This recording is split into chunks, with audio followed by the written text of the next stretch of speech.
those of you who are too young to remember, or aliens, the 1980s were absolutely littered with illegal drugs and the war to end them. This cultural crisis bled into almost all forms of entertainment, and the war on drugs' crowning achievement was clearly today's late 80s hit computer game and number 17,934 on our countdown of the best video games of all time, Operation Cleanstreets.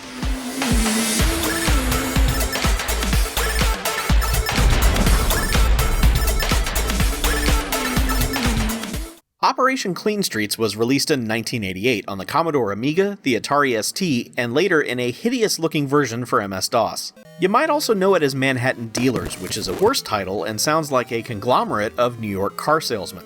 The game was made by French developers, which means you're going to get an amusingly stereotypical depiction of New York, much like when the Italians would come over to the States to make their post-apocalyptic movies. You play as Cleanup Harry, or Inspector Harry, depending on what version you've got. I'm gonna call him Cleanup Harry though, because that's hilarious. Cleanup Harry is a cop tasked with cleaning them streets of the drugs, which is good because his first name is Cleanup, and what other cop missions would he even be suited for? Your first case is to clean the streets of the deadly drug called Caffeine, as your unfortunately drawn chief tells you. I'm fairly certain caffeine is legal and was also legal in the 1980s, but hey, just say no, I guess. And so you roam around the streets punching and kicking criminals to death, confiscating whatever Pepsi spills out of their pockets, and taking it to this trash can to burn it to restore your health, which, that really seems like you're just using the drugs, albeit with a more positive outcome. I find it hard to believe that law enforcement would have some kind of hypocritical element to it. Oh, shut up, aliens, I'm not talking about you, I'm sure your code of honor is so perfect, whatever. So, pro tip in case you ever decide to play this, the controls are hot garbage. Some computer games around this time had a weird obsession with, and I don't know if it was some kind of programming limitation or a design choice, but with having to make some kind of additional button press in order to turn around. In Manhattan Cleanstreets, you can literally walk through stages backwards for some reason, and can consistently find yourself facing the wrong direction in fights. I'm old enough to remember 1982, when Cleanup's cousin Pitfall Harry debuted, and was able to just move in whichever direction you pointed him in. So I know it's possible. Cleanup Harry is a pretty lousy undercover cop. In fact, you're really not doing any kind of undercover work whatsoever. You're not sneaking up on unsuspecting dealers and stealing their stash of RC Cola. The second you walk into any new area, at least one bad guy is all, "Hey, it's Inspector Cleanstreets," and then attacks you. All you did was show up. Sometimes neighborhood fans of Caffeine throw trash at you from their windows as you attempt to clean streets their streets. Look people, Cleanstreets Harry is just trying to do his job. He's got baby Cleanstreets at home to feed.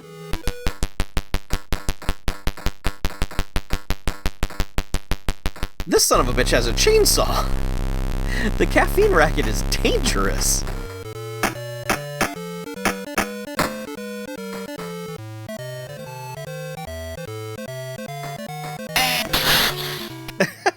Oh no, man down. Call a doctor. Dr. Pepper. A caffeine ninja, what the hell? These Mountain Dew enthusiasts are diverse.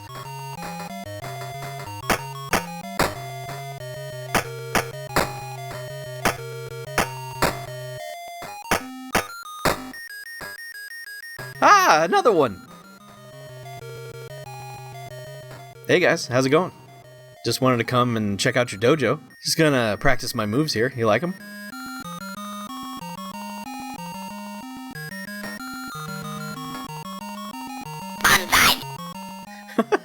Okay, well, come get some of Professor Cleanstreets then.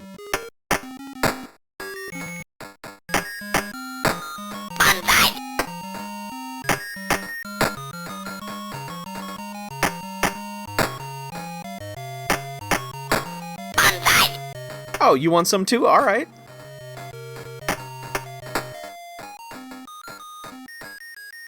So, speaking of diversity, it's curious to note this article from Start Magazine in September 1989 about violence in video games. While it doesn't seem to address violence in this game at all, it does address the game's stereotypes and how the publisher attempted to water them down somewhat once receiving the game from the developers. I cannot imagine what the original version of this was like. While there isn't much to the gameplay loop here, I do think this is a neat looking game, especially in screenshots. If I saw this in a magazine, I would have been all about it. The backgrounds look really nice, and the enemy variety is insane. I'm particularly fond of the Doc Dominatrix. Dominatrix. There it is. Nailed it.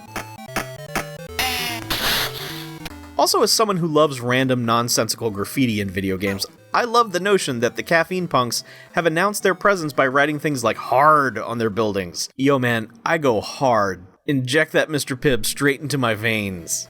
Speaking of hard, the drugs do eventually get harder. A later cycle through the game has you confiscating nicotine. I'm not sure why you're being tasked with removing 2 legal substances from the streets. Maybe someone at HQ is having a laugh at old Inspector Cleanup. Or maybe they didn't want to mention actual drugs because young computer kids would have headed straight out to Manhattan to purchase some reefer or smack. In the end, I'm at a loss to say where Cleanup Harry ranks amongst video games' top cop heroes. His work seems like it might just be a distraction while real drugs are being distributed elsewhere. And I guess you probably have to deduct some style points when you figure he's Harry in the clean streets, but also Harry in the clean sheets. Huh? Does that work? Is that a funny joke? Oh, whatever. That was funny. At least I'm trying. I'm in this thing doing all the work and you're all, who knows where the hell you are, yelling Narfle the Garthog or whatever. Shut up. I'm doing all the work. I'm doing it. Me. Shush.